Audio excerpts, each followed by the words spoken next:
Hello, hello, hello. What is up, everybody? How y'all doing? We are finally live. No story, just was eating my lunch a little bit late. All right, let us get set up here. Let me get air server up and running. And then I'll read the chat, see what's going on.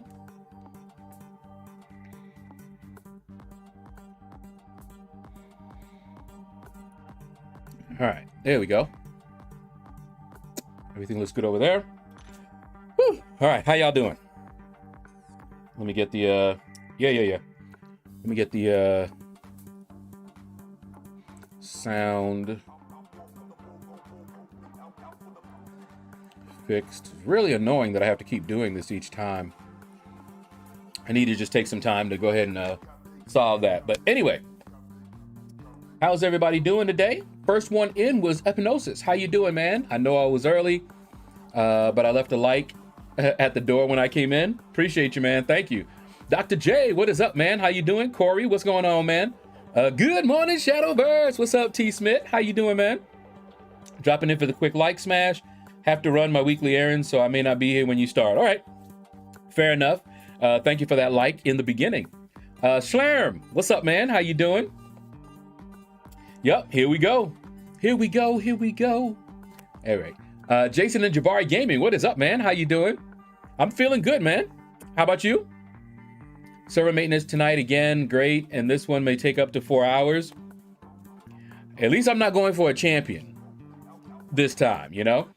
V Studios Worldwide, what's up, man? How you doing? Hello. And Big Blue, yes, I am late. But how you doing, Big Blue? Good afternoon to you, sir. The Parasite, hello. Christopher Young, what's up? Driving to work, lurk mode activated. Cool. Do not text or type and drive. I felt someone has copied the exact greeting of mine today. Hello? Oh, yes, they have. V Studios Worldwide. Shark, what is up, man? How you doing? He's not late. He's being BG time. I know, man. I'm usually on time, but I was hungry. And I was like, you know what? I'm not going to rush my food because that usually has bad effects. So, yeah. It's level up. Yes, it is. Penny Parker went to 6-star rank 3 today. Dr. J, that's what's up, man. What? She is so annoying. You putting her on defense, aren't you? She is so annoying, man. Hold on, let's grab this. I'll be waiting to see, if there's an advancement or something like that. I don't have any level ups scheduled. I don't have anybody that I'm thinking of ranking up. Yeah, there's the server maintenance. May take up to 4 hours. Yep, skirmish rewards. Yeah. Yeah, that's right. 6. Solo objectives, I'll grab those later. Yeah, I need to replenish some things. All right, let's see. Grab hero use, of course. I always knock hero use out of the park.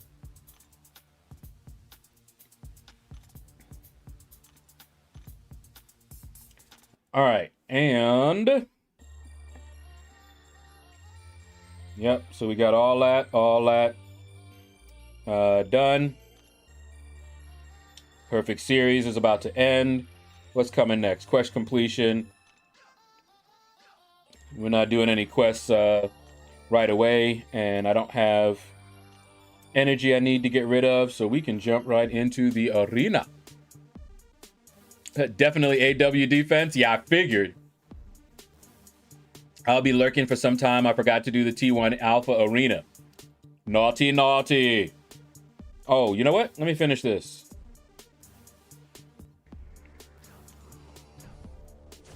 I can't hate. I'm eating a slice right now as you speak. Let me see. How you doing with the World End challenge? Did you see? What's up, Vega? How you doing? Did you see it? I just took a look. I've been done with that one.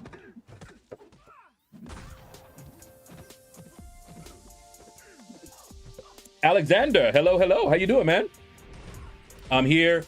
I give up on the Shang-Chi arena due to lag and parries. Have the 6-star rank 3 unawakened, but hey ho, life goes on. Yeah, man. It's a shame that the game is in the state that it's in right now. A lot of people are just wanting to go. They're not wanting to play. And I tell some people, you know, rather than push through hating it all the while, because that'll make you hate the game, period, and you'll leave and don't want to even come back. This might be a good time to take a little bit of a break. You know? But, you know, some of us are sticking it out. But if it's so bad and you hate every minute of it as you're playing, that's a good way to just pretty much hate the game. Period. And then when you go, you don't want to come back because you'll still remember all of that pain and misery, you know? So taking a little break maybe and coming back might be a better idea, you know?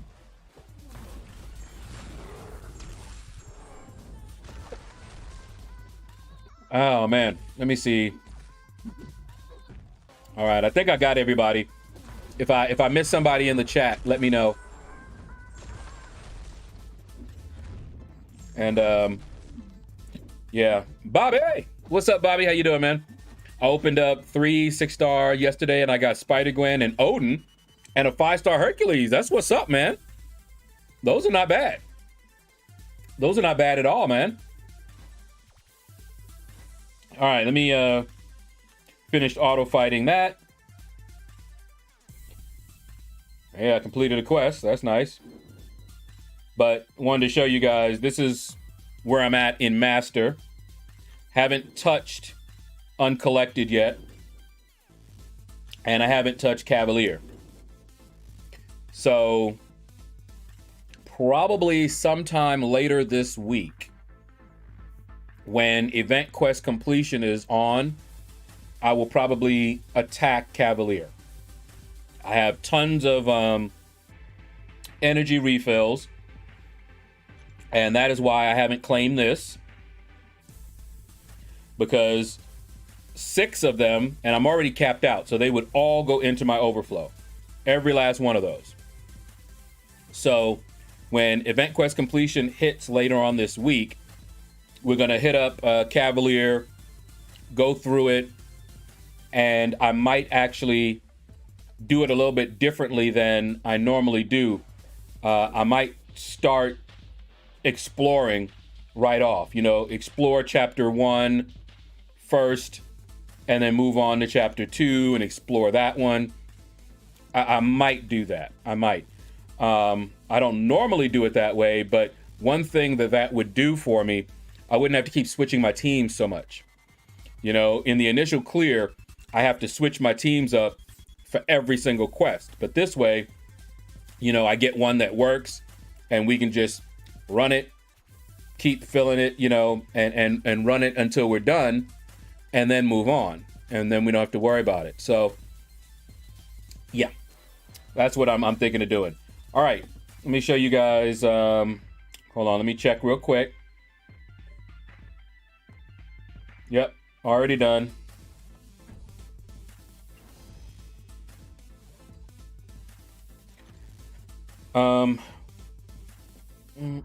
So AQ is down. Don't have to worry about AQ. War, it's off season, so we're not really worrying about that anyway. So here's where I'm at in the arena. I haven't touched some of the trials. I'm at 7.7 in the basic. I ran those a little bit late, so my maxed out 5 stars are not going to be ready for another probably 4 hours. My 6 stars, they weren't going to be ready for another about 4 hours. and I got done. Look at my score in the T1 Alpha. You know what happened, right? You know why the T1 Alpha is 1.9 million, right? I wasn't paying attention, and I was watching something on TV, and I'm just going, thinking that this was the T4 basic, and it's 2 million. So I'm just not paying attention, going, and then I'm like, wait a minute. And I just happened to notice that I didn't have any other milestone. And I was like, oh no. Because what I was gonna do is just get all the milestones in the T1 Alpha, which wasn't gonna take all of my maxed out 5 stars even. And then switch over to the basic and then use the rest of those in the basic. But yeah, wasn't paying attention. But that's what happened. I think that's like the second time that's happened to me. Faced a rank 3 Maw as an AW boss yesterday. Ripped to the guy who did that rank up for his alliance. He was a walkthrough fight with my Torch. Yeah, Torch would just blow him away. Speaking of Cavalier, a big F, cough, cough, U to Kabam. For the map 3 Terrax, you have to go through all 5 runs. That fight just sucks. Ugh.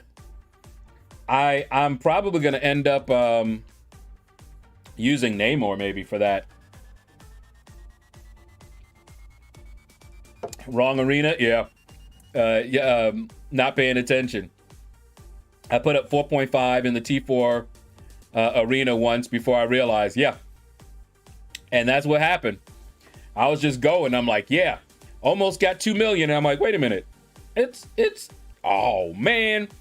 But it's not a huge deal. It's just a waste of time, because I could have used that one and I would be at 8 million at least in this arena had that not happened. But I've got, all day tomorrow as well as the rest of today. So, what I plan to do here.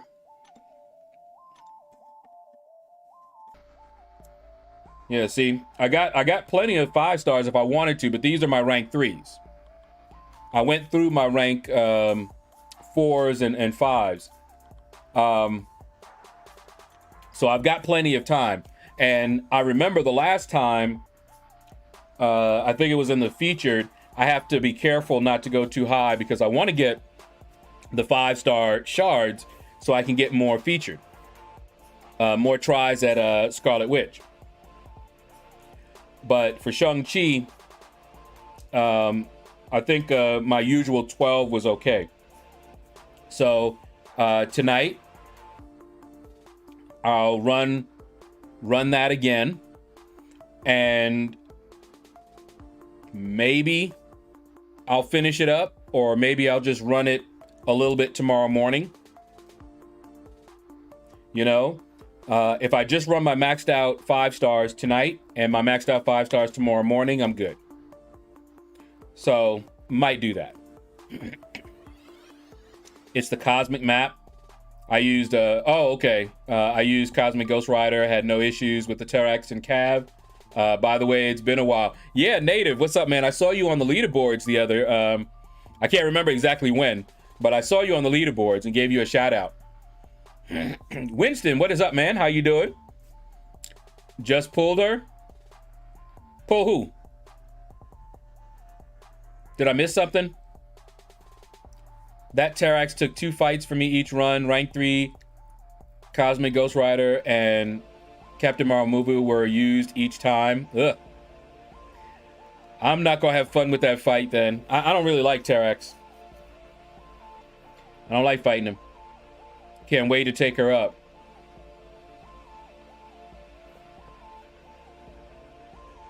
Did I miss something from you, Winston? Because I don't know who you're talking about. Oh, Scarlet Witch. Oh, so you were replying to when I was talking about the 5-star shards that I really want because I'm going for Scarlet Witch. Okay, got you. We're here. We're on that level. Okay. Brain had to rewind and match it up. What it do? Big Sexy, how you doing, man? Relaxation time or side quest will make it do what it do. I was thinking of doing the side quest. But as you can see, I'm almost done with the arena. I've been taking it easy. And if I did finish up the arena, I wouldn't have anything to do. So I'm gonna do arena today, and tomorrow I will do the side quest. Pull Scarlet Witch 3 times in 2 days. The 5-star, Big Sexy, nice. I hate Terex, that's why I ranked my 6-star. Can't beat him, join him. There you go. All right, so let me go ahead and just tap these help buttons anyway. Maybe they'll hit help and they'll be ready a little bit sooner. But no matter when, it'll be another round tonight. All right, so we're gonna do a little Summoner Trials.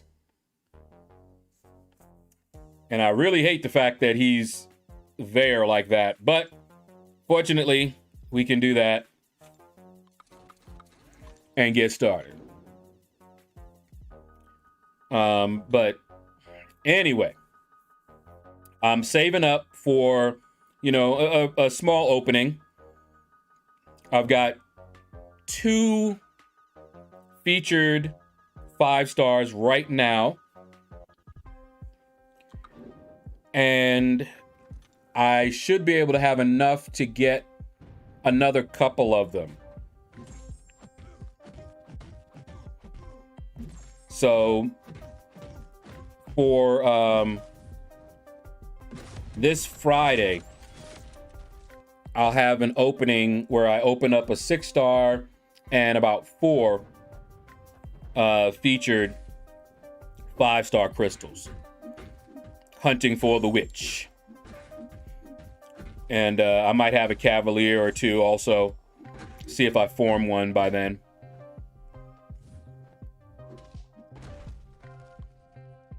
Side event ain't bad. Run mags and torch. When you bring one of the Eternals, do all 4 difficulties in a row for that lane. Then again, the other lane makes it easier. Okay. I'll try to remember that. But hopefully you'll be here when I do that, Big Blue, so you can remind my old brain. But I think I understand what you mean, so that I don't have to keep swapping out champions.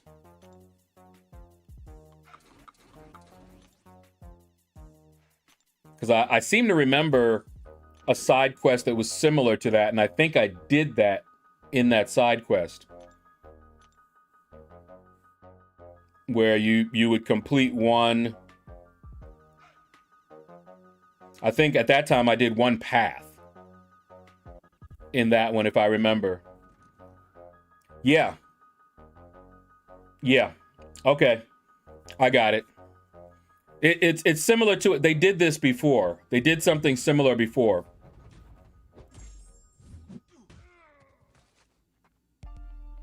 Come on. There we go.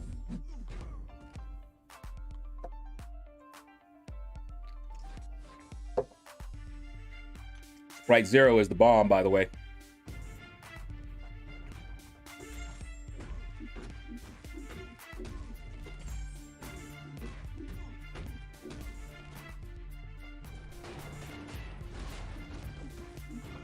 Oh, I gotta tell y'all something. Keep it quiet.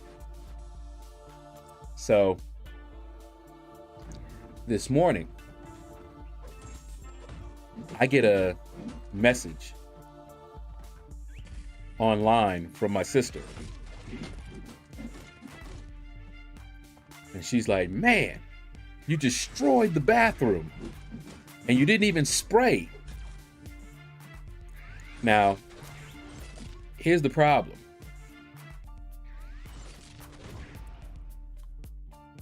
I'm reading this message, right?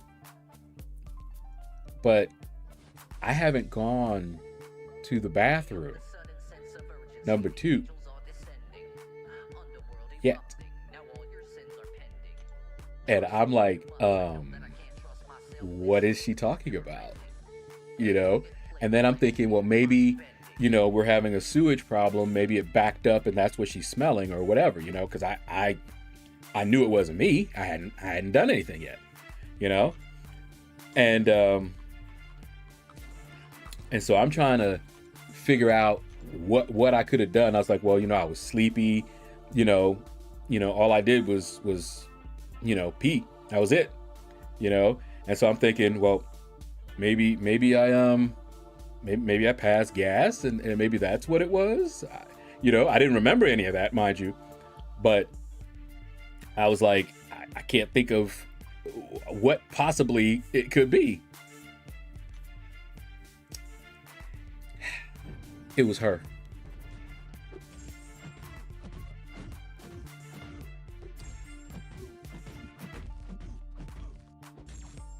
It was her.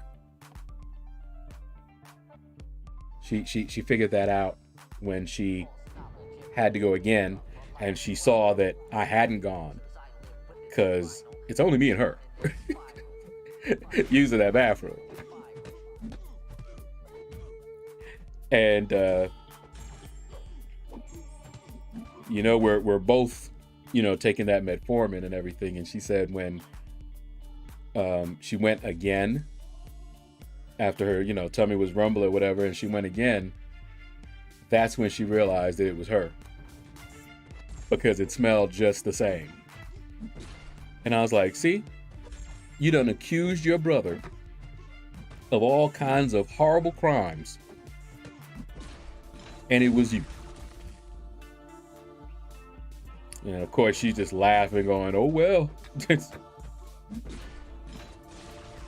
Oh my goodness, why am I not doing any damage to you? Okay, let's get rid of some of them weaknesses. Okay, thank you. It's too early in the arena. Good to be taking this long.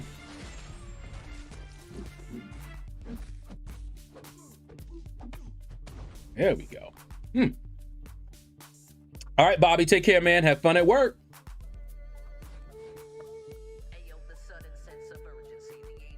Torch comes in handy versus Nimrod and the boss. Okay.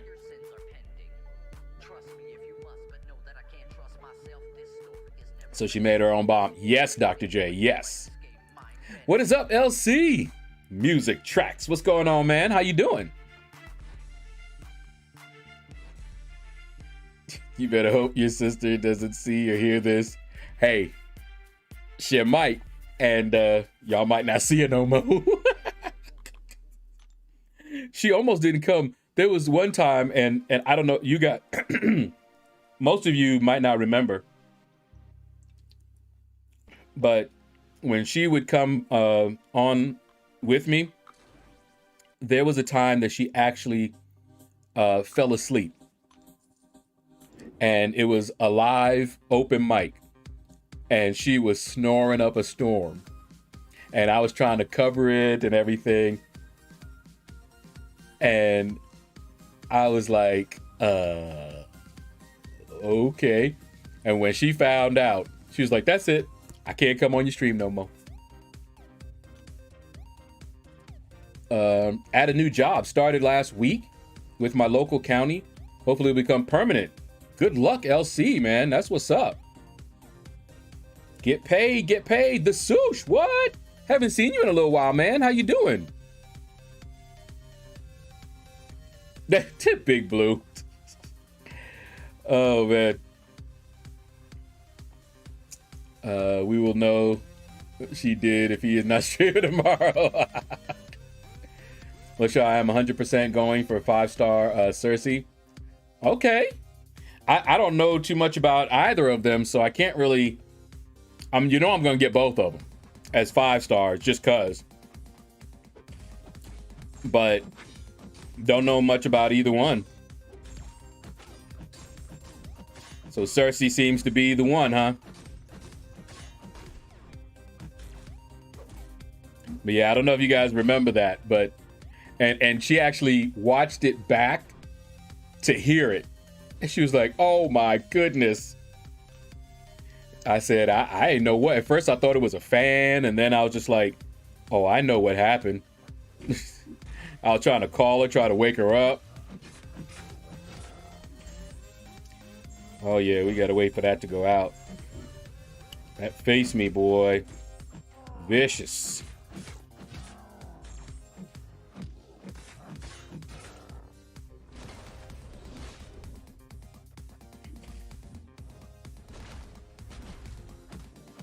There we go.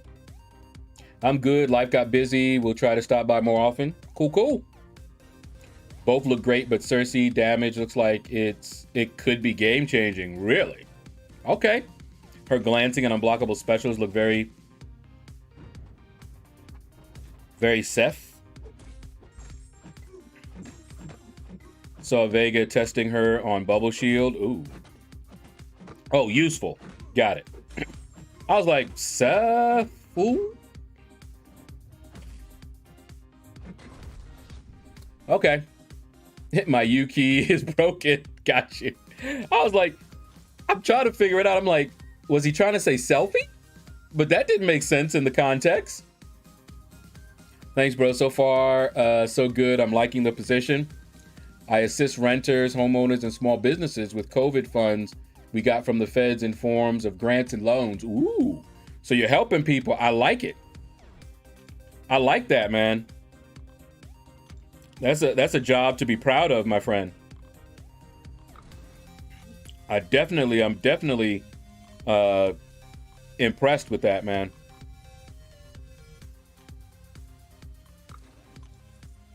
Basically anyone who was impacted. Yeah, I'm that's what's up. How's Stiletto? She doing good.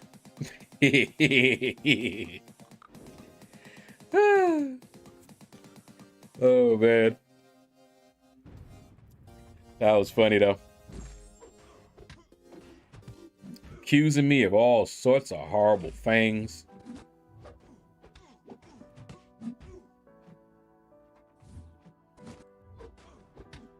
But anyway, not much going on over here. We're just relaxing and maxing and relaxing and grinding and chilling. Ain't doing much of nothing, but enjoying life. I kind of front loaded my videos, so I've got videos. I made all the videos for the week, most of them, like Sunday. I just went through, made like 4 different videos. So the video that's coming out tomorrow and on Thursday, it's already up, scheduled. I made those Sunday. And I'm waiting to do the opening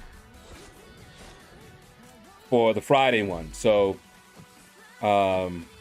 Thursday, when the rewards come in, I'll be able to, get more crystals, and then I'll make that video and post it Friday. Woohoo!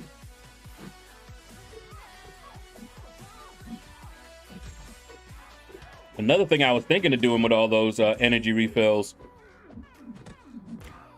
is a clear of 7.2. Still haven't gone in there. And I'm feeling much better these days, so maybe I'll do that. I've always wanted to help in some way. Yeah, that's what I'm saying. I've had jobs where, they were a job. I did what I could. It wasn't a job where I was helping people. It wasn't a job that I could be really proud of, but I could be proud of what I did while I was on the job. My coworkers, helping them, and, helping build relationships and things like that. But the jobs themselves, they weren't, they were tech, so I was helping the company. That was about it.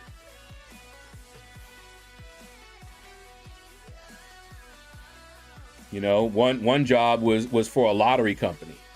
That was not helping people. And I agonized over that job. It was the first job when I came down here to Georgia. It was the first job that I got. You know, billion dollar corporation. And definitely wasn't a good company. Was not a good company. Need energy to finish exploring 7.3. So I say, what's up? All right, Elsie, I'll tell her.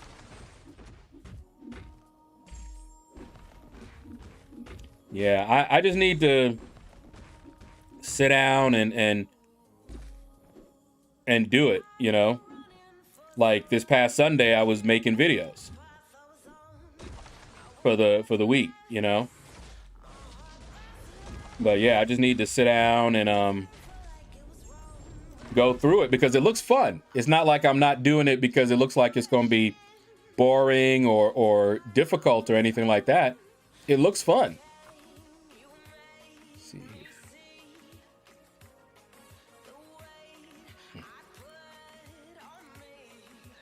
All right. I had an eventful day yesterday. Had to have a talk with my son's principal. Ooh. About some negative infractions my son was having, which is interactions that my son was having with a teacher. Oh boy. That's not good. Busy day, dropping by to drop a like even after that last Rango video. YH, you see I commented. I wanted to know why. Why did you react that way? Do you hate that champion that much? You know, without saying who it is, of course. Do you hate that champion so much? I was surprised, honestly, by your reaction. I was like, what?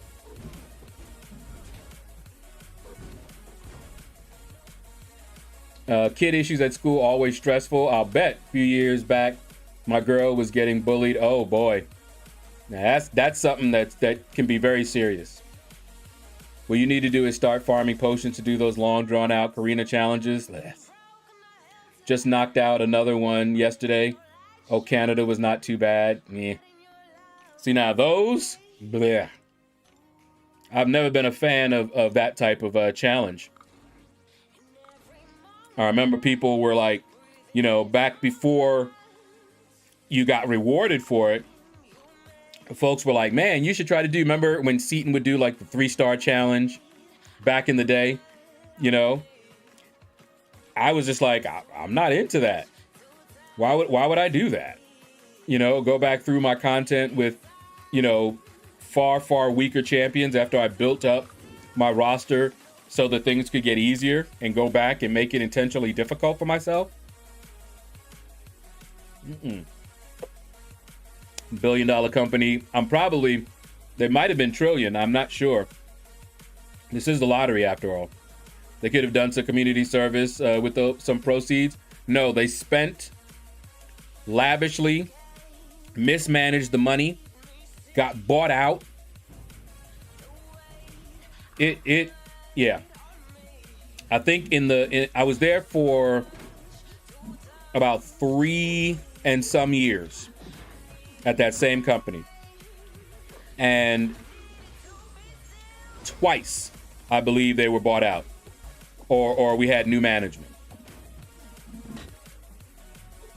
from the top. And I remember going up to the, you know, the top presidents or whatever office one time. It was like it was in a whole nother era, you know, from where we worked. They had wall-to-wall carpeting. You know, it looked more lavish than most people's homes. That was their office. It did not look like an office. It looked like a home. A lavish luxury home.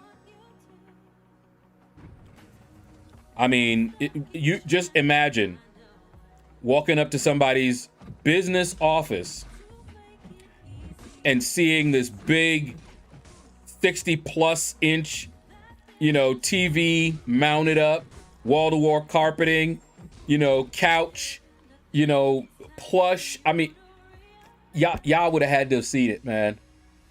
I was just like looking around like, wow, really? So this is how the other half lives. And that's their office. I was like, okay, all right. And then when I heard that they had basically mismanaged the money and ended up having to get bought out or whatever, yeah.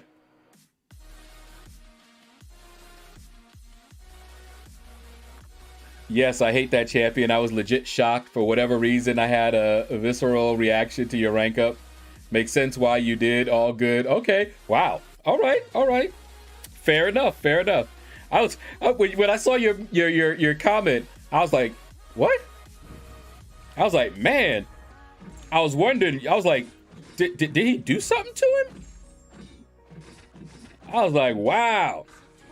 Now, I probably will not go past rank 2 with that champion. At least for a very long time. But rank 2, yeah.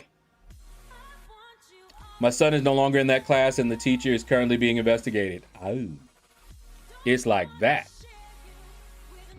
Okay. Whew, man.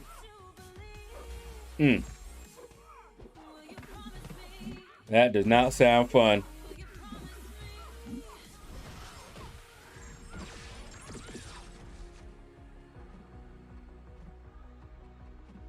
Knew she was waiting to hit me with that special 2. I used to challenge myself with EQ every month. Once the game started sucking, I stopped challenging myself. Yeah, see, I just wanted to get it done the quickest and easiest way. I find out a champion just makes it easy. That's the one I want to use.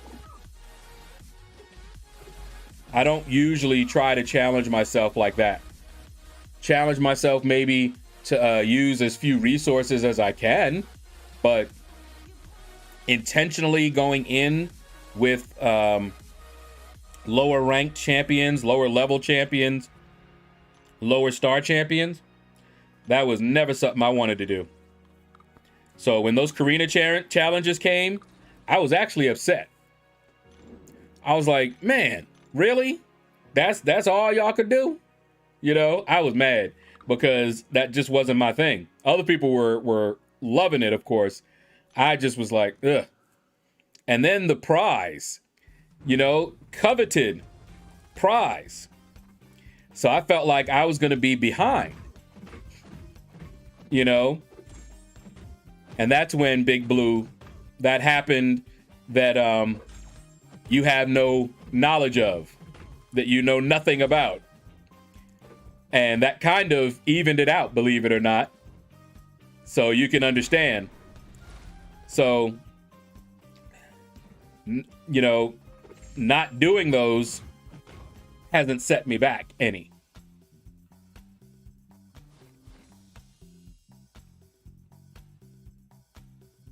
Wow, you were there a while, bro. I'm sure it was so surreal when you went to that HQ. Yeah, absolutely, man. And I ended up quitting. And it was funny because they weren't good to the women there. Big time misogynistic. Okay. And I gave them my 2-week notice. And after the first week of my last 2 weeks, they asked me to just stay home. I would still get paid. Now, mind you, I already had a job lined up, of course. but they didn't want me there. And they said because they were worried about morale. I had nothing to do with the morale, but what they were worried about were people were asking where I was going, and they were disgruntled already. And when I left, it kind of gave a lot of people the courage to think about leaving as well, because I left and got a much better job. And this, quite a few people there did not like at all. I remember telling you about the one guy that was lying on me to his superior, who was new and didn't know me. When he found out that I was going to be going to a job that he would have loved to have had, he did not speak to me for the rest of my time there. As soon as he found out where I was going, he had nothing more to say to me. And I've never spoken to him since. But in that same month, because I still, kept up with a few people there, in the same month that I left, they lost 6 people. One of the people that they lost was the woman who did my exit interview. Have you guys ever had an exit interview?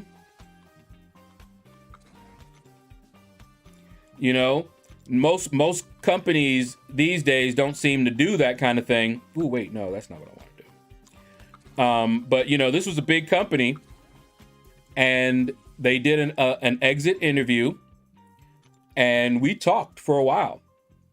And that's how I know that she also had issues with the company, because she got passed over, even though she was senior, more qualified. They brought in somebody else, a guy, and put them over her. They hired him, promoted him over her, and she quit. She quit the same month that she gave me the exit interview. And like I said, I know that because we talked. And see, they had done something similar to me as well. There was a guy who, he rubbed people the wrong way. He was not as tech savvy as I was. And he had just come in. Now, he was much older than I was, and he had experience at another company. He came over here to my company, and they put him over me. They made him my supervisor. They created a new department, research and development, and they put him over me. I ended up doing most of the work because most people did not like him and didn't want to work with him. So I was the one that would have to go. Wow, you still went through that, huh? I would be the one that have to go find out what was needed. And because he didn't have the tech knowledge, I was the one that also had to do the work. So I had to gather the information. I did all of the, contact and everything, and I did the work. By the way, that position they gave him paid more than me. So when I left, I went to a job and I got $10,000 more a year than I was making there after 3 and some years. And I would have had more. I would have gotten more, but I messed up. I'm still new. That was my, I count that. That's my first job out of college, right? So I'm still young and I'm not savvy. But when I was interviewing for the other job, they asked me, how much I was making. Let me tell you guys that are still looking for work, or if you're planning to look for work, if the company that you are interviewing for asks you how much money you are making at your current job, do not tell them. There is no good reason for them to know that. Understand me. There is no good reason. Do not tell them. You can answer them in a different way. Say, well, I'm hoping to get paid based on my skills and experience, a fair market value for my skills. Do not tell them. I told them what I was making, which was very, very low for my skill set. And what they did, instead of offering me what they normally would offer someone for that position, which was actually $20,000 more than I was making, they were like, oh, we can offer him $10,000 more than he's making, and he should be happy. So they lowballed me. I didn't find out how much that position paid until I talked to some other people that had that similar position.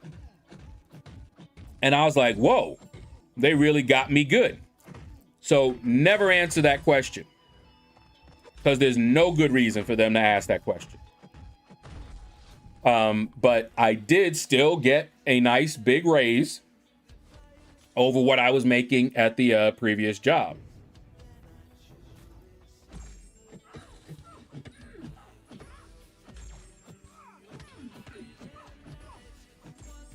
Goes to show what people do taking money from the undeserved communities. Absolutely. They are leeches. I think that champion may prove useful come tomorrow. I got mine unawakened at 6-star rank 1, and we'll see. All right. Oh, we got Jam. Oh, Jam. Jam. Teddy Jam for me. Yeah, what's up, Jam? Yeah, I finished exploring Cav EQ yesterday. Pulled an Awakened War Machine from the featured. Is he really good now apart from his pre-fights? That was mainly what I kept hearing about him. Every time someone would mention War Machine, it was about his pre-fights. I used to do the rank 3 5-star champs only for uncollected EQ. It was fun to use different champs. As long as it was fun. I'm still stuck on 4 out of 9 Korean challenge, really only waiting on 6-star Kamala Khan, but I am really not too interested in the 3 and 4-star stuff. Me neither. And I've only done 2 of them. He didn't talk to you after that? Sounds like a bonus. I was not... You got to understand that for me, I didn't have any kind of hateful feelings towards him.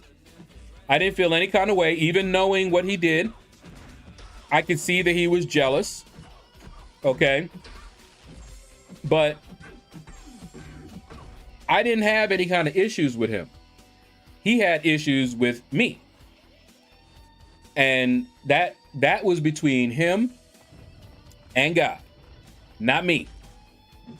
My only responsibility is what I do. That's it. I ain't got nothing to do with what he do.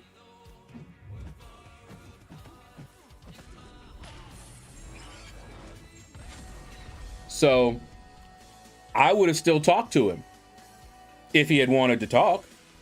I mean, I didn't really, it was one of those situations where I didn't really have a whole lot to say to him, but I wasn't purposely trying to avoid him or not speak to him or anything like that.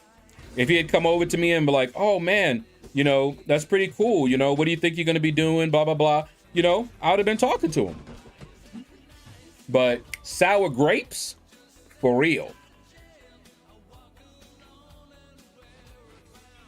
I have done the exit interview before.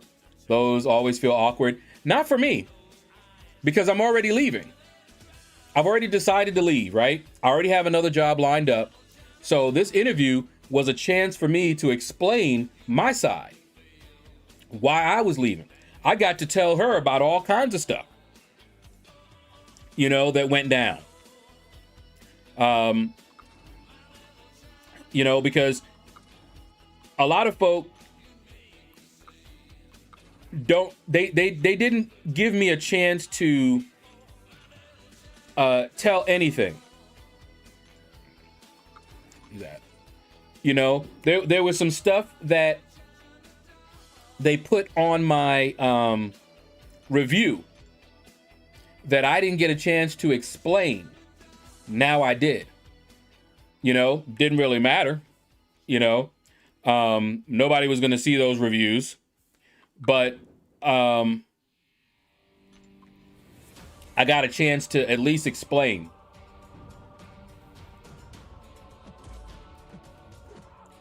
If I were to leave the job or get fired, why would I do that interview?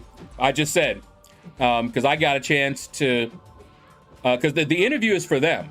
It's not for you. But I used it for me to air out some things that I hadn't had a chance. Nobody asked me. Nobody wanted to get my side of anything. Now I had a chance to talk to somebody who was not involved, who was not part of the chain of command, and who could put that in the official records. You know? And when I told her what happened, she actually knew the people involved and understood what happened. Okay? Because the people involved, at least two of them, had been there before me. They were older. Remember, I'm still young at this point in time. You know, fresh out of college. You know, I'm in my 20s. And these guys are you know, in their 40s. So, you know, young me got a lot of hate for my skills and my talent. And you got these people who probably felt like this was the dead end job. This was, you know, not what they had been expecting to do with their life. They felt stuck, frustrated. And here I come with a lot of skills, upwardly mobile, you know. You know, what people were talking about me at that job. You know, so I know what was going on, but like I said, I'd never really had a chance to explain my side. Never answer truthfully. True that. Some of the market value companies I've worked for, line call centers, always ask me how much I got paid before and how much you're expecting. Yeah. Exactly, Slarum. It's fine for them to ask how much you're expecting to get paid, but never, ever, no reason for them to know what you were getting paid before. Red Dog, what's up, man? How you doing? Sarthak, what's up? How you doing, man? Madrox, what's up, man? Yeah, I had a exit interview that I was talking about. So let me tell you guys an incident that happened that influenced later, because again, no one came to me to ask me anything. Now, one thing to know about me is I have a very strong work ethic. Never, ever, in all of my 30 years or so of working, did I have to be pushed to do my work. And that's because I was a workaholic. Not only did I enjoy what I was doing, so you wouldn't have had to force me to do it, I'd do it anyway. I felt that I was very, very fortunate because I was doing what I loved and getting paid for it. I would have been doing it anyway. It would have just been my hobby. If I had another job doing something else, I would still have been programming and developing software. I just would not necessarily have been getting paid for it, you know? And so you never really had to worry about me working. Very, very strong work ethic, okay? So at that company, understand that they were very relaxed they had times where they set up games. You were allowed to play games at work, video games, you know, computer games like Doom, Quake, you know, all those kind of games. We used to play some network games there all together. All right. But, you know, as long as you had your work done. Now, let me explain the process for you guys that don't know how programming kind of works. First, you write your program. You use whatever language that you're using. And then there's another program called a compiler. That compiler takes the language that you used and converts your language into language the computer will understand. Okay? Once that's done, you run, that's what they call it, or execute your program. And then the computer does whatever, you know, you said to do. All right? So you write your program, you run the compiler, it produces what's called an executable. You run that executable, and the thing does what it needs to do. Now, at this company, we're dealing with lottery tickets, a lot of data. So we would write the program. That would take, you know, however long it was going to take. I was pretty quick at writing my programs up, okay? So you'd write the program, and you would, you know, compile it is what we called it, and then you would run it.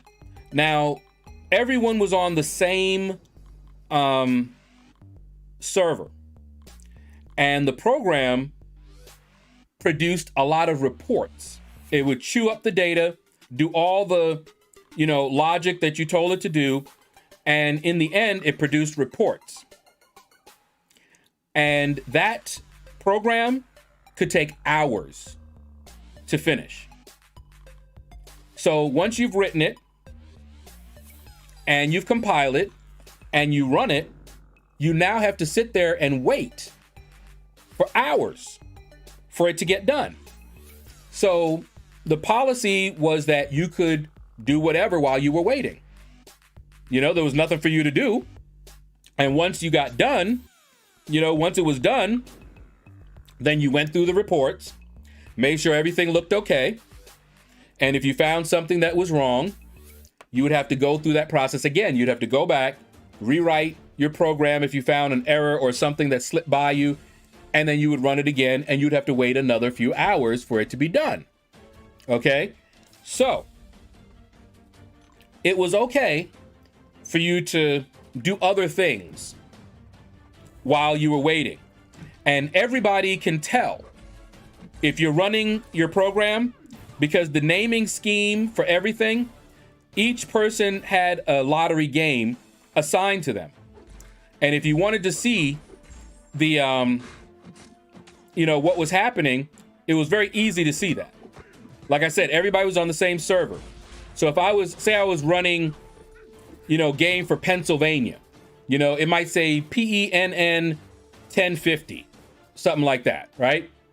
The executable would be called PENN 1050 dot whatever, or, you know, whatever the executable was. And when it's running, you would just do a command and you could see that that was running. You could tell all the programs that were running. Okay? So that means nobody can say, oh yeah, I'm working on something, and not really be working on it. It's very obvious. You know, you could easily check. All right? So you guys got how it works, right? I hope everybody got that. You know, I didn't lose anybody with that tech stuff right there. So this day, we are given on Monday, we are given our assignments for the week. All right, so they try, if it's a simple game, you have 1 day. If it's a complex game, they might give you 2 days. So if they gave me a complex game, and they try not to do too many complex games on one person, I may have 4 games in a week, maybe 5. Okay. Now, this Monday, I was given my assignment for the week. Now, given what I've already told you guys about my work ethic, you know what I did. I did my game for Monday. All right. I wrote it up, compiled it, and then I saw that the data for the game was already done. The guy who, you know, there was a whole team that did that type of thing as well. And the one that was assigned to that one also, you know, wanted to get their stuff done quickly. So that data was there. So that meant I could run it. So I went and ran it. So now it's being run. And I told you, it takes, you know, hours to finish. So what do? I move on to Tuesday's game. And I write that up. While that game is running for Monday, I'm working on Tuesday.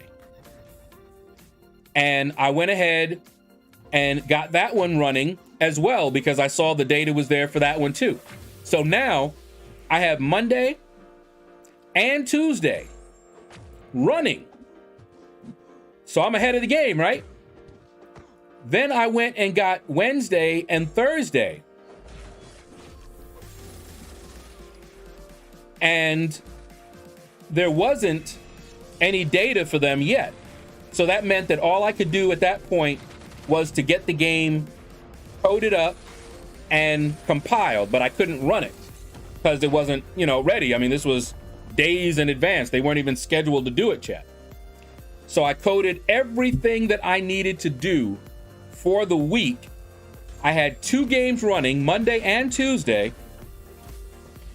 Then they came to me frantically. They had messed up in the scheduling. And there was a game that needed to go out quickly. And they didn't know anyone else that could get it done as fast as I could. So they asked me if I would do that game, because they'll lose millions of dollars based on how late the game is. Okay, the penalties that they have to pay are huge. So they gave me the game, and they gave the game for the other parts to the fastest people so we could knock it out.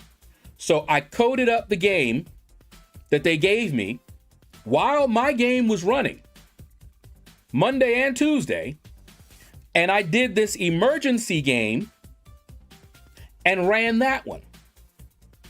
By this time, you might think it was a long time. By this time, it was about 12:30. So I had been working all morning. I had worked on all of my stuff, plus this emergency game. Now that it's running, I had a little break while I waited for this thing to get done. So I sat back, didn't take a lunch, and was playing a game. Nothing wrong there, right? Now, the supervisor, who was he'd been there before I was, but he got newly promoted. He came over to ask me how things were going. And he asked me specifically about that game. That was, emergency game. And I said, oh, I got it. It's coded. It's running. Now, my desk is facing the cubicle entrance. And he is steady creeping in so that he could look and see what's on my screen. Nothing wrong there. I don't care. I'm not doing anything wrong, right? And he sees me playing a game while he's asking me, and I'm giving him an update. And mind you, he can find out. He doesn't have to. It just makes it easier to just hear the update, you know? But he can just go and find out all of that. And as I'm telling him this, he goes, you know, I would really rather you get your work done rather than playing games. That's what he told me. He hadn't checked anything I had done. He asked me about that game. He hadn't checked anything I was done. And I told him, I said, well, now mind you, playing games is not against the company policy, especially when you're, you know, dealing with the downtime. So it wasn't like I was doing something wrong by playing a game. But he wanted to accuse me of not doing my work and playing games instead of doing my work. I got pissed, but I didn't take it out on him. I told him, I was like, well, first of all, I've already done my game for today. It's running. I did my game for Tuesday. It's running. I did my game for Wednesday, Thursday, and Friday. The data is not out yet, but they are coded. You can check that right now. And I was given that game that you're asking about right now, and that one is running as well. I haven't even taken a lunch, and I'm waiting here for one of these things to get done so that I can then check it out. He ain't had nothing to say.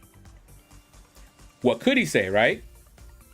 But what he did say to his superior was that he had problems trying to get me to work. That's what he told them. They didn't come to me. They didn't ask me anything. I didn't find out about that until later. And when they said something about that, I said, really? I said, the only person I know that would any say that is so-and-so. And then I told them what happened. And the person that I was talking to was that same person that lied to me, lied on me, same lie to his superior. And the one that, you know, wasn't talking to me, you know, in the end, that was jealous. So you understand that all of them are friends, and one is telling them this thing. He's saying the same thing because neither one of them likes me. They don't like my skills. And mind you, everybody, all my coworkers love me. But these two are jealous. They're jealous of my skills. They're jealous of the fact that everyone seems to like me. Everyone seemed to come to me to ask me for help. They wanted to be that guy, you know? I had nothing to do with that. And that I was never able, when I got my review and they talked to me about that, I was just like, you know what? Whatever. I don't even care anymore. So that's why the exit interview, I actually had a chance to tell just what I told you guys. I got a chance to tell that, and see, she knew both of those two people that I was talking about. She had heard a lot about them already.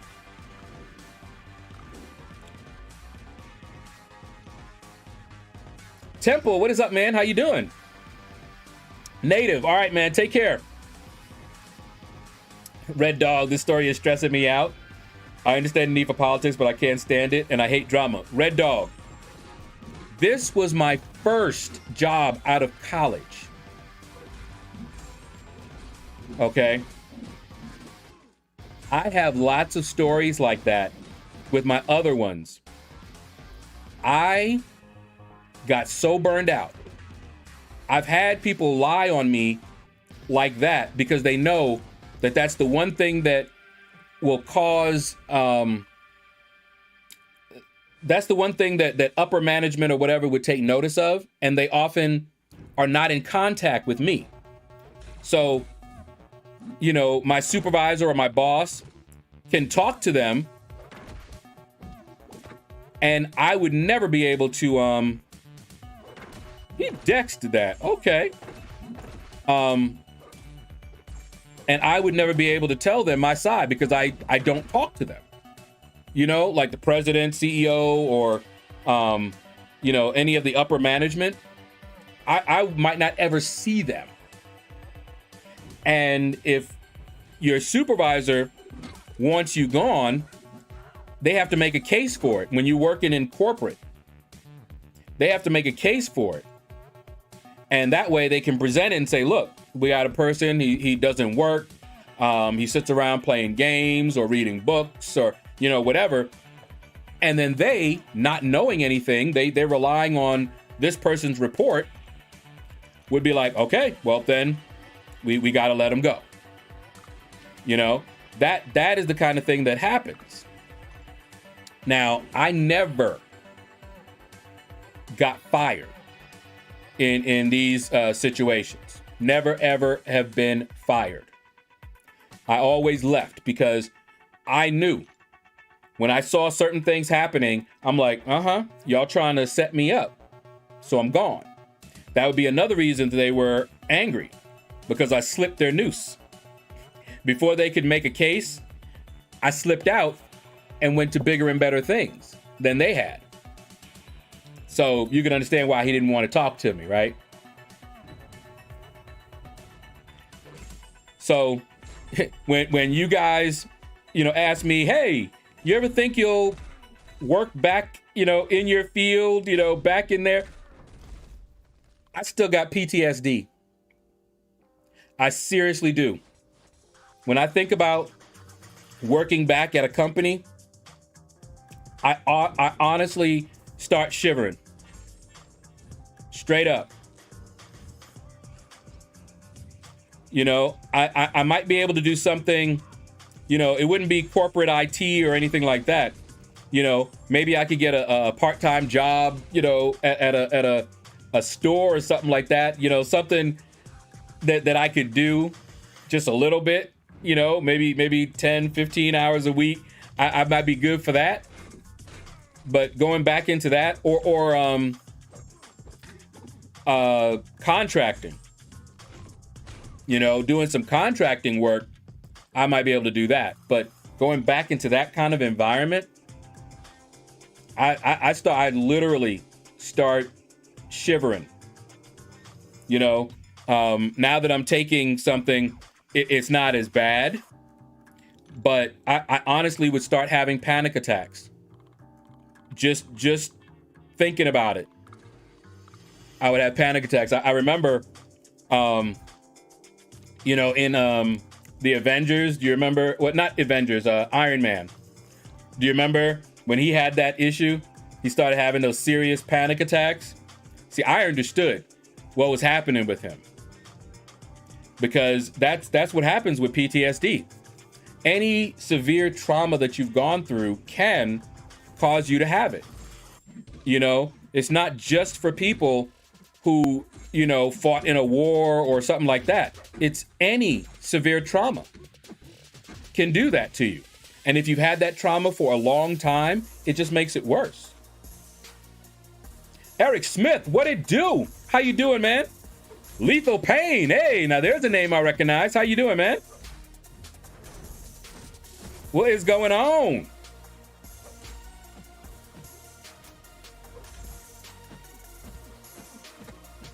Huh, huh. Go She-Hulk, it's your birthday. Before Apple, I used to work in Hollywood. Oh, wow. Believe me, I got stories too. I'll bet. People can be very tiring. You're not kidding.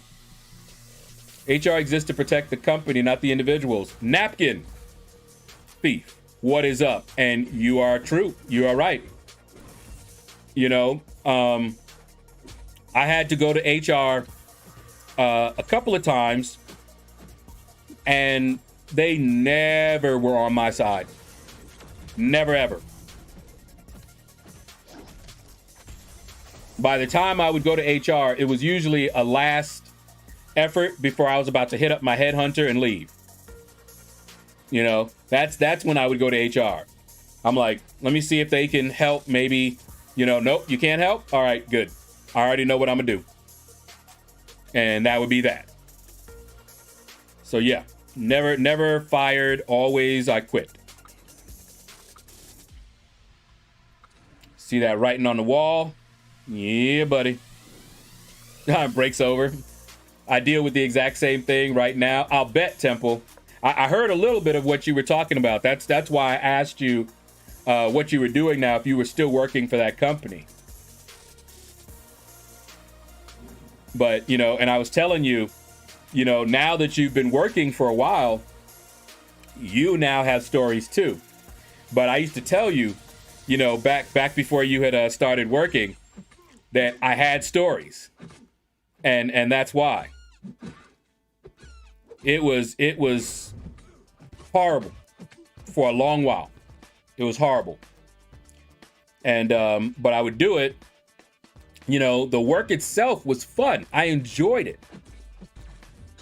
It was always the people that would make it, you know, not so good.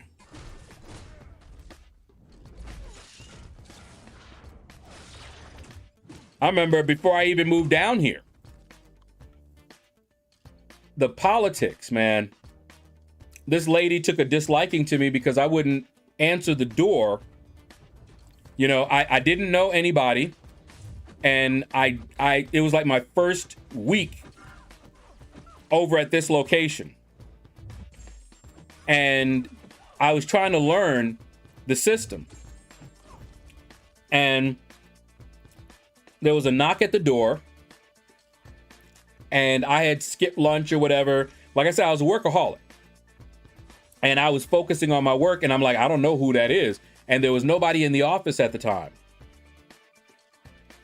And she came back and was like, why didn't you, were you here? I was like, yeah. It's like, why didn't you answer the door? I said, I don't know anybody here. Why would I answer the door? You know? And oh my goodness, because she would have a lot of stuff delivered. And they had to take it back because there was nobody there to pick it up and sign for it. That was not part of my job description, okay? And I wouldn't have known anything about any of that stuff. You know, who is this? Am I supposed to sign for it? What am I getting? You know? Now, she took a disliking to me, right? And what I found out was that her husband often golfed with the head of that location's department. And she was bending ears. Now, they did not employ me directly. There was a contract between them and the people who actually hired me. And what they said to them was, oh, we're not interested in continuing the contract because of this. And she said that, you know, he wasn't working and he would spend too much time in the bathroom and, you know, all this stuff, which my actual boss was telling me that they never accused me of when I was at the other location. They never did. And it wasn't true. And I told him that. And I told him what I just told you, that woman, you know, and I told him the situation and what happened. I said, and that's probably why she's making this stuff up. And he basically was like, he understands they've been trying to get out of that contract for a while. I've had some horrible experiences in my career, okay? Dealing with people. Some horrible experiences. All right, let's grab you, Goo. All right. Forget quitting, get fired. Take the free benefits and vacay. Nah. How good is Warlock? Awesome. Does he need awakening? No. Sarthak, what's up? Let's see. Chillin' had to change my name for work. All right, Eric Smith. Lethal Pain. Raj, what's up? What's up?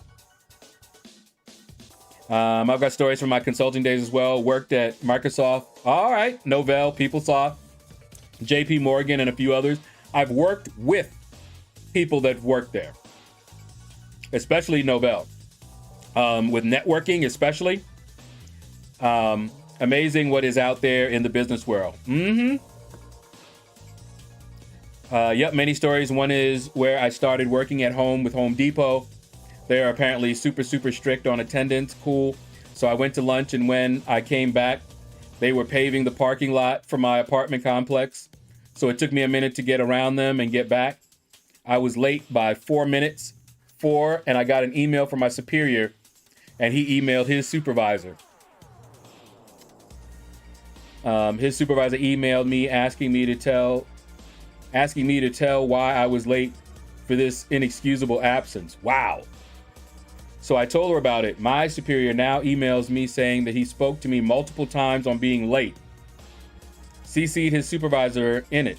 So I replied to them both asking him to show me where you spoke to me multiple times on me being late, because this was my only time being late ever.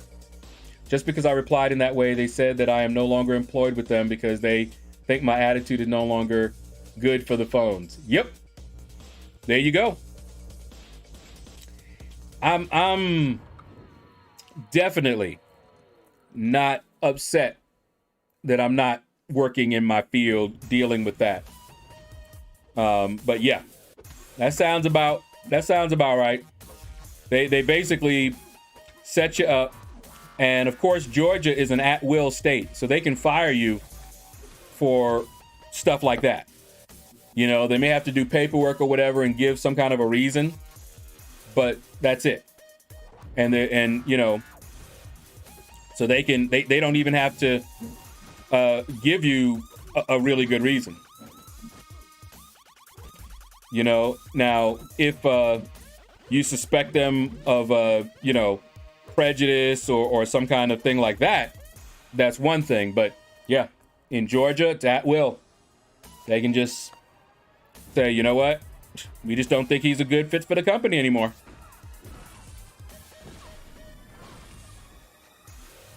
Yeah, I'll never look at Home Depot the same ever again.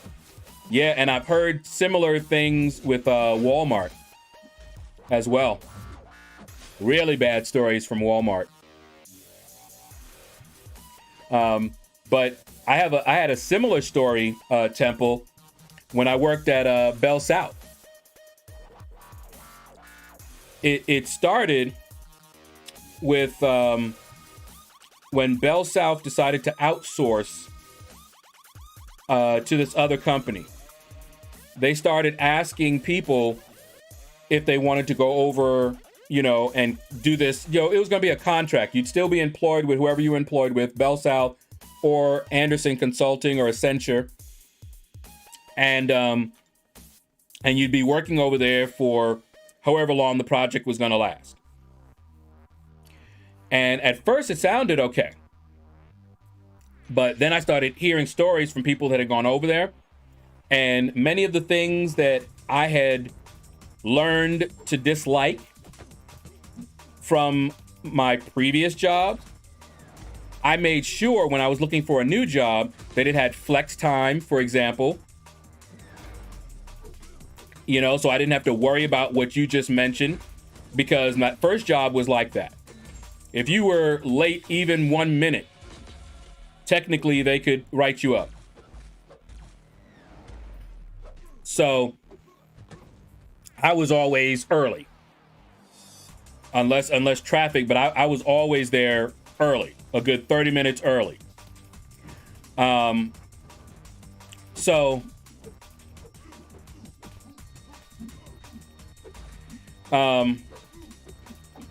when I found that out, I told them, all right, I don't want to, you know, go over there. I'll just stay here. So I get called into the office, and I kid you guys not, I get told that I will be blacklisted. Y'all know what blacklisted is.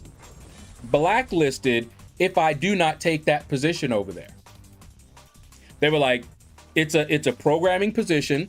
That's what you said you wanted to do. And if you don't do that, then we really don't know what you want then. Now, mind you, I told them why I didn't want to go over there. It had nothing to do with it being programming. It was the environment. And so I was like, all right, fine, I'll go over there. So they had two positions. Now, I told them when they asked me a while back that I wanted to stay tech. I'm a programmer and I wanted to program. That's what I enjoy doing. Okay. They wanted me, because of my communication skills and my business knowledge and all of that, they wanted me to be in a managerial position. And I told them, no, thank you. I want to be a programmer. So they never brought that up again. So now here it is. I'm supposed to go over there to a programming position that, you know, I already knew the environment wasn't going to be nice, but I'm like, all right, maybe I can make it work. All right. So when I go over there, I get told that the programming position is no longer available for me because it would run into, I would run into problems because they required me to work on my holy day, which I would not be doing. And since they knew that, they told me because, now hear what they're telling me, because of my religion, I would not be allowed to work as a programmer because the only other position was a more administrative one. I was to handle documentation. I was to talk to the programmers and make sure that our documentation for these systems was, you know, accurate. I would set up meetings for people, talk to them, but there was no programming in this position at all. Okay? That's what I was told. But, of course, none of this was written down. So I didn't have anything that I could just pull out and say, here, this is what they told me. All right? So here's what I decided to do. I said, all right, they're going to do this, right? So let me contact HR and tell them about what's going on and see if, you know, I can maybe renegotiate my salary. Because now that I'm not going to be doing programming, then let me get paid what other folks doing that same work will get paid.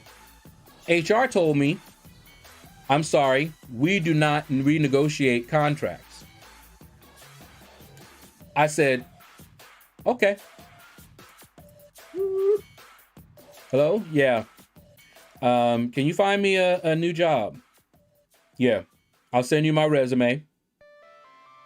All right. Thanks. And then I set out to sabotage myself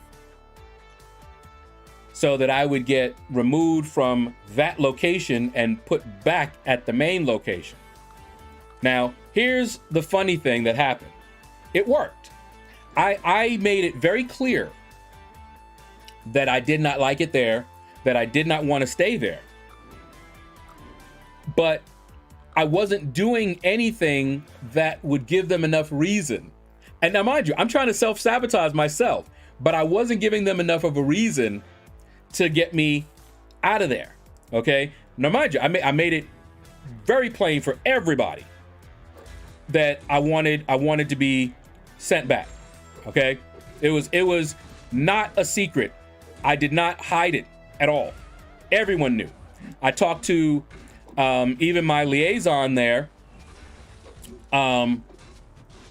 so that he would know as well what was going on. So I'm doing all this stuff, but nothing's happening, right? And so this is funny. Now, I'm trying my best, right, to get, kicked off of this project. And finally the day comes. And she's like, okay, we no longer want you on the project. And I know I made her mad because I was like, yes, thank you.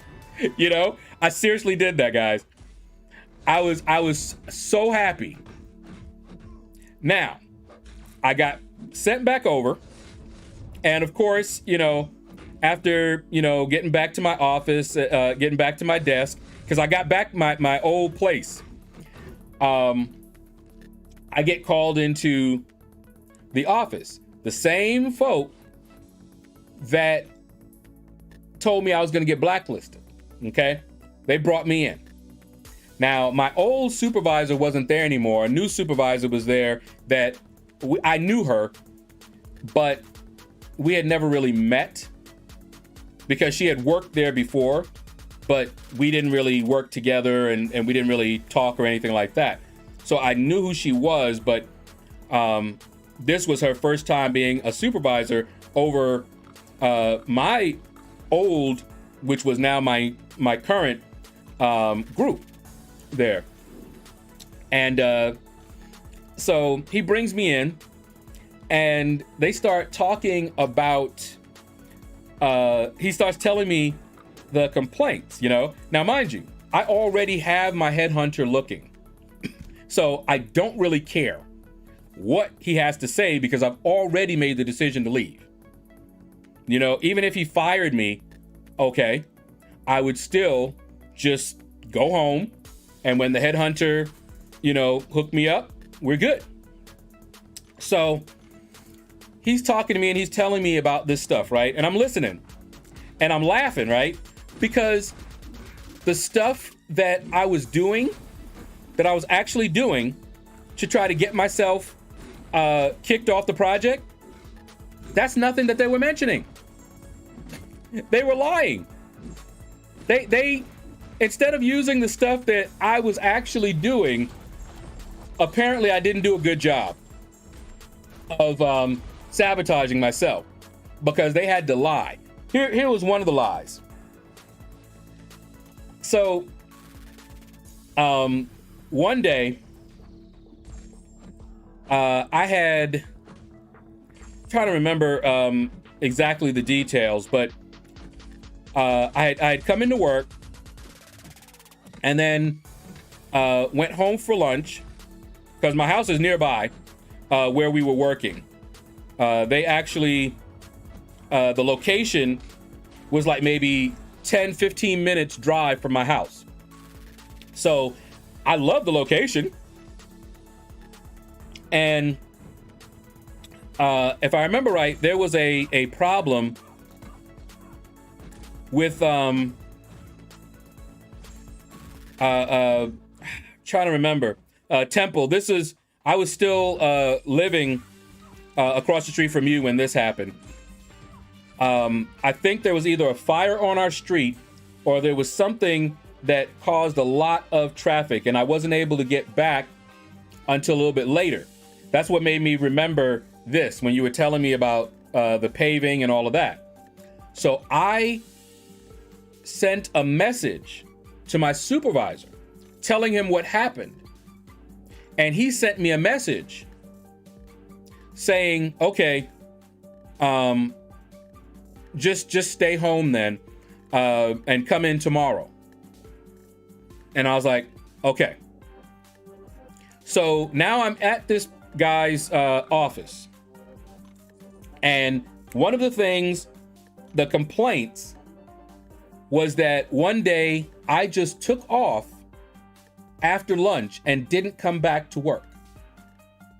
Now, the only time that happened was that one time that he told me. Now, all this time I had been just listening to them rattle off some stuff, and I'm just like, whatever, you know, none of this stuff, you know, he was talking about, and I have documented proof of this, that, and the other. When they say that, what they meant was the only documentation they had of these things was that someone wrote it out somewhere, because nobody said anything like that to me. So that just means somebody wrote it down. It's not proof that it happened. Okay? No proof, just someone wrote it down. So I'm listening to all this, and he's like, you know, we have documented proof, blah, blah, blah. And I'm just like, all right, whatever, you know, because none of that is going to get me fired or anything. So I don't really care, because I'm going to leave. But when he got to that one part where he said, I just left and they had documented proof, I had to say something there. I was like, hold on. I said, first of all, that never happened. He told me that I could go home, and I can show you the text messages for that. So basically, now I got documented proof that they're lying to you. And you know what he says to me? Okay, well, we're not too worried about that. We're not too worried about that. Yeah, you're not too worried about that because I got proof that you're lying. So all the other stuff, the only proof is one side. You know, this is something they are reporting happened, you know? And so I'm just like laughing in my head. And he's like, okay, well, so we're gonna put you back in your old group, and we're gonna give you a project, and based on how well you do that project, we'll go on from there. And I'm like, okay, sounds good. And so they gave me a programming project,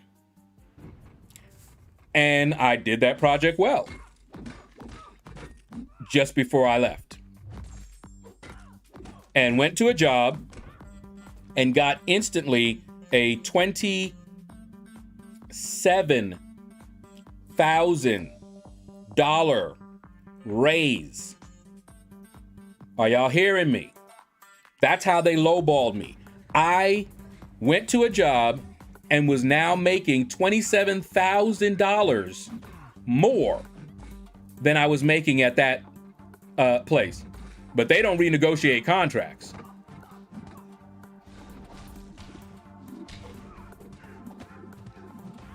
So yeah, I've had my fill of corporate America. Fill. I try to email from my phone if I have to, then would call. Yeah, Temple, I love email or text. Always have it written. And see, all that stuff that she was telling me and all the stuff he was telling me, they didn't write it down because they knew better. Had she written it out to me, I would have had a case against them. I would have had a case against them. But because I had no written proof that they said that and did that to me, I really couldn't do anything. All of that. Yeah, I've learned that lesson. Exactly. Always try to have a paper trail. Always. And at that time, you know, we had text messages, you know, on our phone and everything. And that's why I did that. So, and I'm so happy I did, but it didn't really make a difference at that point in time. Maybe it did. Maybe he would have tried to fire me, you know, but I had perfect scores on all my reviews. All my reviews were always positive until that one. The very next review was not bad, but I got below satisfactory in one area. But I didn't care because I already knew I was out of there.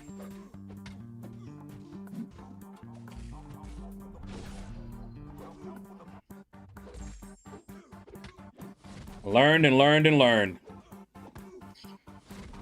One thing I learned was that I preferred small companies to corporate. I knew that. I learned that. My best experiences, you know, with all this, you know, bad experiences, but my best experiences were with smaller companies.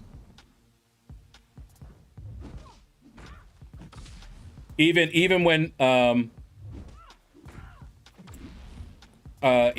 was working at that lottery company, there was a time that I got transferred to a research and development department, and basically it was in a new building and it was run like a small company.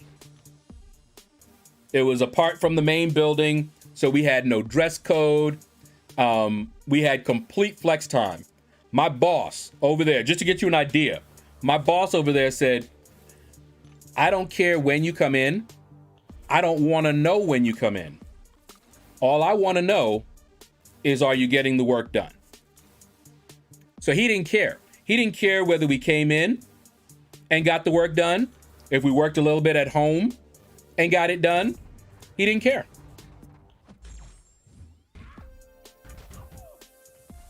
But then they fired him. And it was deep too, because he was a very influential person for the company.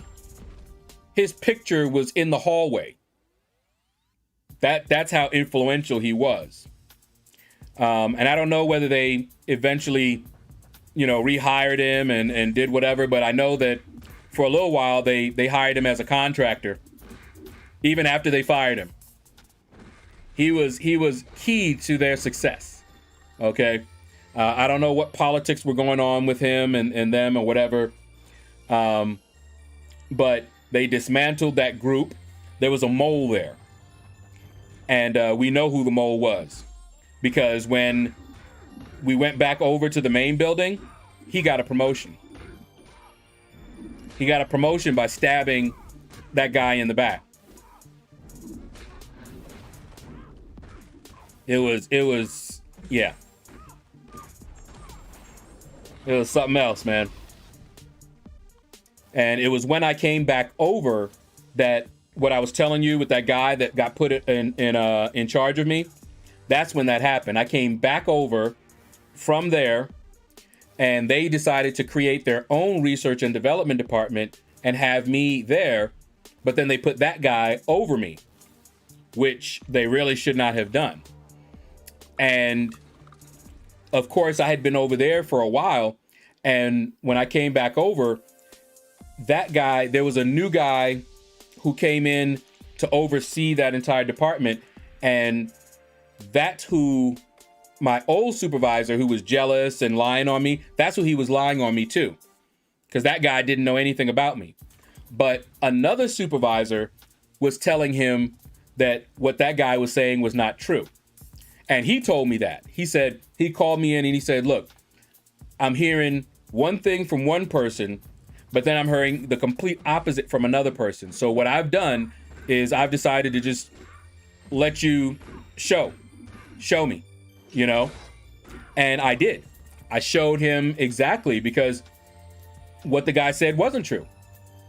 You know, I was a workaholic.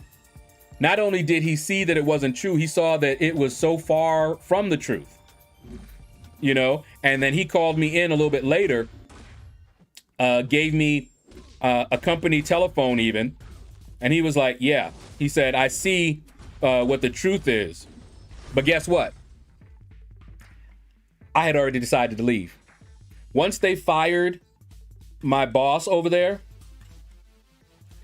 I was already on the phone with my headhunter.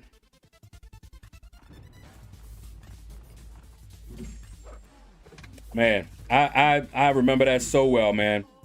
And that happened back in the 90s.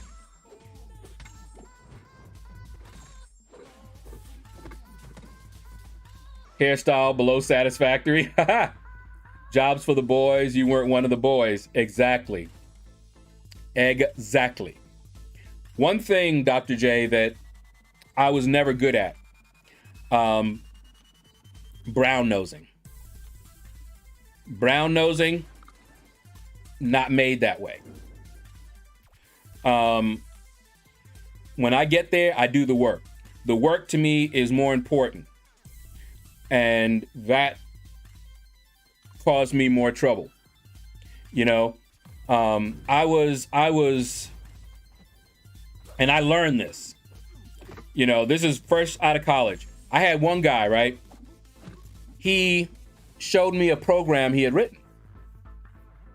Now, if I show somebody my program, I want them to look and proof it and see, you know, if they see any flaws or something, or a way that I can improve it. You know, am I doing this function efficiently, or is there a different way that I might be able to do it? You know, let's have a conversation, and you know, in the end, it'll be even better. That was me. I had to learn that most people aren't that way. They have really big egos. And all he was doing when he showed me his program was trying to show off. And there I was critiquing it. So you can imagine how he felt, right? Now, here's the other thing. He happened to be the son of one of the upper management. See how that worked? So, and see, for me, all that stuff don't matter. I don't care. Should I care? But I don't care. You know, I don't care who your daddy is. Your daddy could be the CEO. If you write crappy programs, I'm going to tell you if you ask me. I'm not going to volunteer it. But if you ask me what your program is like, I'm like, you know, you gotta fix it up, man. You got to do this. You got to do that. You know, I'm not a brown noser. All right.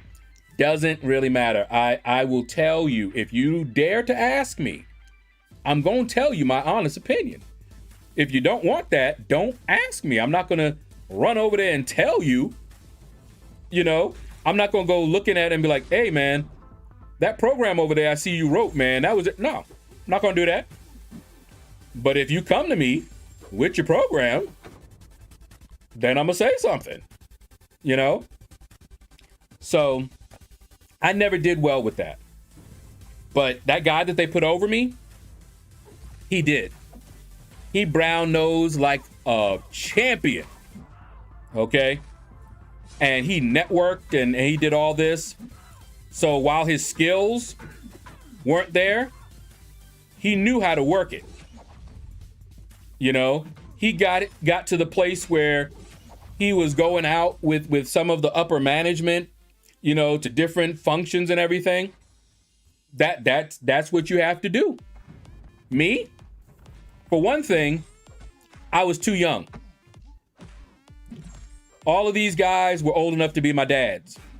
So I was not thinking about hanging out with them to do anything. You know, we weren't going to go out to play golf. You know, we weren't going out to play video games, nothing like that. So I was at a disadvantage. This guy was around their age. And so they had similar interests and all of that. So, but yeah, at none of the places that I ever worked did I do that.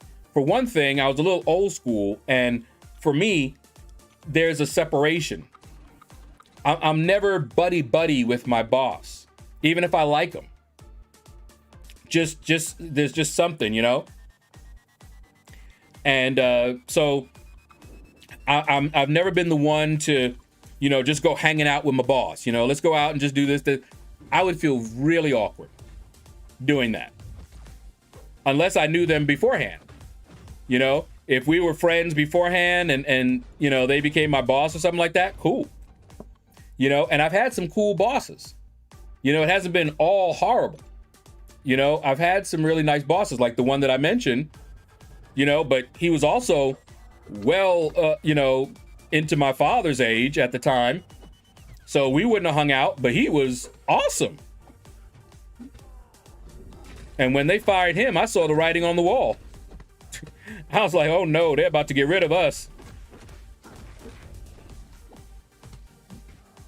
I knew we were going down. Yeah, me either. Yeah, Dr. J. It's not in my makeup, man. It's not in my makeup. Somebody that wants some butt kissing, gotta go elsewhere. Don't come here. Because it ain't happening.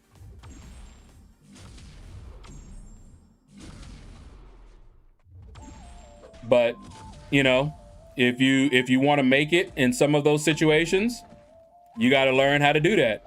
What they call it, schmoozing. You got to learn to schmooze, you know, butt kiss, you know, go up to the head of the department. And even if she looks horrible, you tell her she looks good. You know, woo, girl, you looking good today. What'd you do? Change your hair and all that? See, that ain't never been me. If you don't look good today, I'm not going to tell you you look bad, but I'm also not going to tell you you look good. Not going to do it. Just not going to say nothing. But I will compliment you. If I see that, you know, you have a nice hairstyle, I'm like, ooh, I like your hair, you know? But if I don't, I'm not going to tell you I don't. That's just rude, you know? But people do it all the time. I don't. You stuck around with dorks longer than you have these jobs. I appreciate that. Yeah, well, man, how long was I with dorks? So, let me see. One job I was there for 3.5 years. Another one I was there for about 2 years. I think after that, yeah, I don't think I was at a job for longer. Let me see, 3 years, 2 years. 2 years was the max after that. 2 years or less.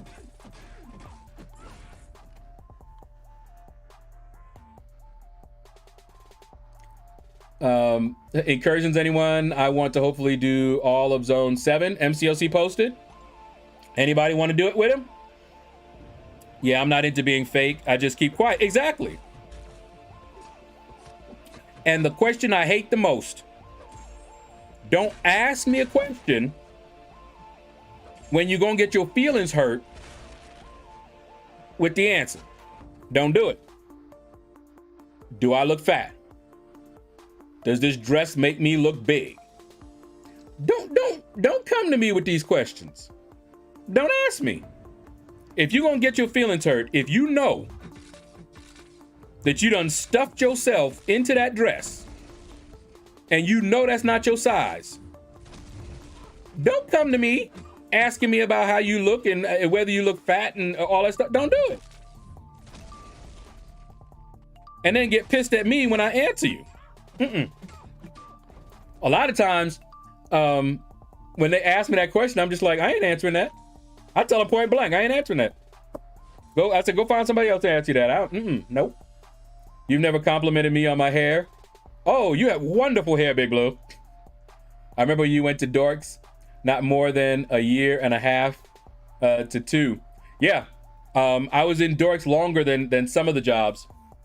But the longest job I ever had was 7 years. My last job was 7 years. I was there. Just so y'all know. But I had a lot of contract jobs and I had a lot of short-term jobs. But the longest time I was ever at one job was 7 years. Now you know how I feel? Does this dress make me look big? Yeah, I'm telling you, man. Makes you look big and blue? Wow, T. Smith. But yeah, them kind of questions. I mean, don't ask me questions that's gonna get your feelings hurt. Don't do it. Don't set me up like that. You know, if you want an honest answer, you can come to me, you know? And see, I'm the same way. If I ask you a question, I want you to give me an honest answer, else I'm not gonna ask you the question. You know, if I come to you and I'm like, okay, this and that happened. You know, I got into this argument with, you know, this person. Here's what they said. Here's what I said. Was I wrong in how I approached this? Was I wrong in what I said? Was I wrong in what I did? I want your honest opinion. I may not agree with you, You know, you may say, no, it's your fault. You know, you shouldn't have done such and such. Okay, I may not agree with you, but I still want you to tell me that, or else I wouldn't be asking you. I'm not going to get mad at you either for giving me that answer, because I don't come to you just to stroke my ego. That I'm not into that. If I think I messed up, I usually don't ask anybody anything, because I just know I messed up.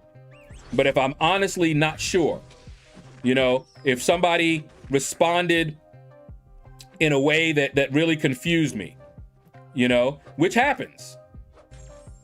It happens to me because I tend to be very literal and straight. And so I'll say something and someone will take it and read into it a meaning that I did not mean. And it'll confuse me when they react a certain way, because I'm like, wait a minute. And then I'll have to sit back like, okay, why did they just get upset when I said such and such? Sometimes I can figure it out. And I'll be like, oh, no, I didn't mean such and such. I meant, you know, sometimes I don't get it. And so I just have to ask them, you know. Marie is not here, but we had something like that happen to us. And I asked him, you know, because I had said something and he came out and said, what, you saying blah, blah, blah, blah, blah. And I was like, no, did you take what I said that way? I said, and I'm asking you honestly, because I didn't mean that when I said this. I meant exactly what I said, basically. But most people, as I've learned over this long life of mine, most people do not say exactly what they mean. And so most of us learn how to read and infer what people are saying. And I've learned that too, but I often get messed up because when I tell you something, I usually mean exactly what I said. No more, no less. Exactly. You don't have to read into it. You don't got to figure it out. I just tell you right what I mean. You know, if you're hearing what I said and you go, oh, so what you mean it, yeah, be careful. Because I usually just say what I meant. You know, mean what you say what you mean, kind of a thing. Just straight. You know, even if it's something you really didn't want to hear, you know, I might still say it if I felt it was something that you really needed to hear. But, you know, and that's why written is really difficult, because you have to read into it to a degree. And if you don't know the person who's writing, you know, we have these emoticons and smileys and everything to try to help add emotion to the written text. But if I'm writing out a text to you guys, you don't know how I'm saying it or how I'm feeling or how I'm thinking. You may think you do. You know, I'll say something, it might have been in a joking way. That's why you have to do like a smiley, LOL, something like that, because you don't know. You have no idea just from the written text. But people often do that because they'll read it and then they have experience with someone saying that or something similar, and now they're attributing that to you and saying, okay, he must be saying and feeling the same way as this other time when I did that. So you're relying on past experiences. You know, that's usually a mistake to do with me. You know, I've had many a debate where I just repeat myself. You know, I said so and so. So what you saying is so and so. I'm like, no, what I'm saying is blah. Like what I just said. That's it. I'm not trying to say something else. I'm saying just what I said. I said what I said. And that's all that I said. And as a result, I don't often infer a lot when I'm reading. I don't usually do that. I don't usually read into things that people are saying, but I can do it because I've learned. Because you got to, you know, but a lot of times I'll just ask people, you know, what they meant. It's easier.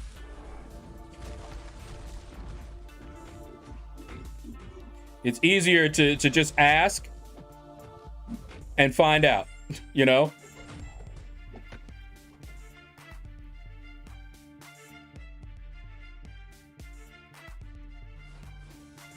I'll take it. What job are you doing now when you're able to stream every day? This is what I'm doing. MCLC posted. I make money from the ad revenue and from folks sending me super chats and Cash App on occasion.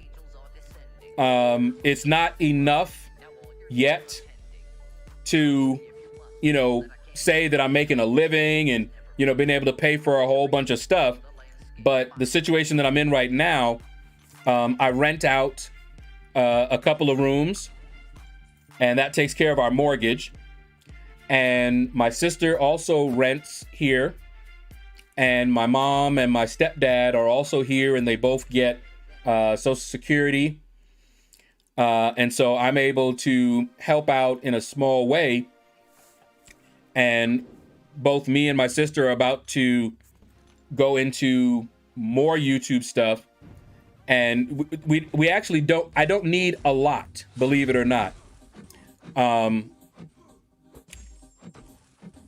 I could actually live very comfortably with a part-time job making $1,000 a month. Just $1,000 a month, and that would be all I needed.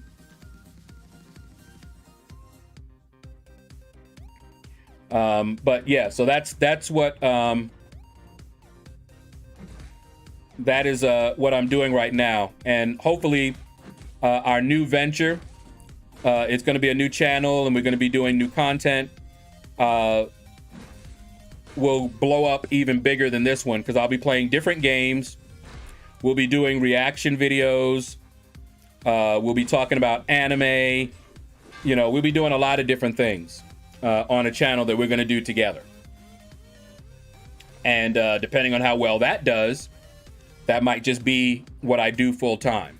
If it doesn't work out, I might have to try and get something part-time just to help out. Like I said, doesn't need to be much at all. Heck, even like a good $300 to $400 a month would be good. At least right now. If you don't want the answer, then don't ask the question. Exactly, T. Smith. I don't have big in my name for no reason. Hey, big is beautiful, man. Remember that. Big is beautiful. They thought, Dildoza, what's up, man? I'm the same way, truthful and straightforward, and sometimes people take it wrong. Yeah. But haters will always do their thing regardless, so be yourself, and they can kick rocks. Yeah, you know, I had to learn this just to give you an idea of how I am, but I've learned better. Simple question. How are you doing? Now, most of you know that if somebody asks you, well, how are you doing? They don't really want to know, right? I'm not that way. If I ask you how are you doing, I want to know how you're doing. If you're having problems at home, let me know. Maybe we can talk about it. If something is going on, let me know. I don't ask those kind of questions and not actually mean them. But I had to learn that that's not the case with most people. So the appropriate answer for most people is, oh, fine, fine, even if your world is falling apart. The answer is fine, fine. I had to learn that. Because when I was younger, when people would ask me, how are you doing? I would tell them. And I had to learn not to do that. Or at least to know who I could talk to, you know? But when I asked, I want to know. I was genuinely interested. If I really didn't care, I wouldn't ask you. Yes, I was an odd person. What can I say? You know, but I had to learn that. I had to learn. You know, people ask you how you doing. Don't go telling them your life story. Don't go telling them the bad stuff. Just say fine. How you doing? Fine? Okay, that's good. And that's all the interaction they want. Unless they're a close friend, you know?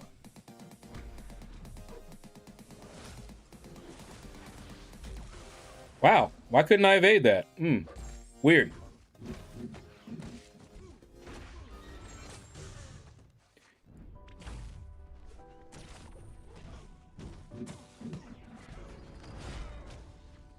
But yeah, so that's pretty much the way that I am.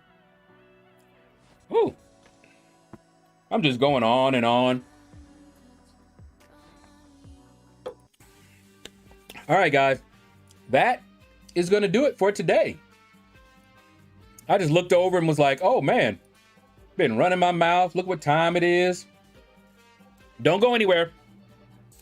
Let's raid somebody. Don't let me be the only one over there raiding. Let me see who's streaming. And we can give somebody a nice little raid.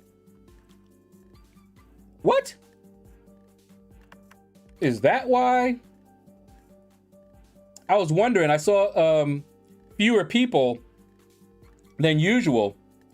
But I'm looking here, and it looks like we got like 5 different people streaming, including BG. And he doesn't usually stream. So, and I also see Frojo34 as well. Let me, we don't get a chance to raid BG. Man, 400, he has almost 500 people watching. And he's grinding for that Shang-Chi, y'all. Let's give him a raid, because we don't get to raid him very often at all. Because he streams when I'm asleep. All right. Let me get the link in case Big Blue is doing something. Here's a link to BG's live stream, hashtag Out of the Shadows. He might see it, he might not. I will not take offense if he does not. He's got almost 500 people in his chat. But it'll be cool if he does see it. And the more people that raid him, the more likely he is to see the hashtags. So if you go over there and spit out that hashtag, it'll help him see it. All right. But anyway, take care. Again, tomorrow, we're going to probably be working on the side quest and maybe still doing a little bit of arena as well, depending on how difficult the side quest is. All right. So take care, and you all have a blessed day.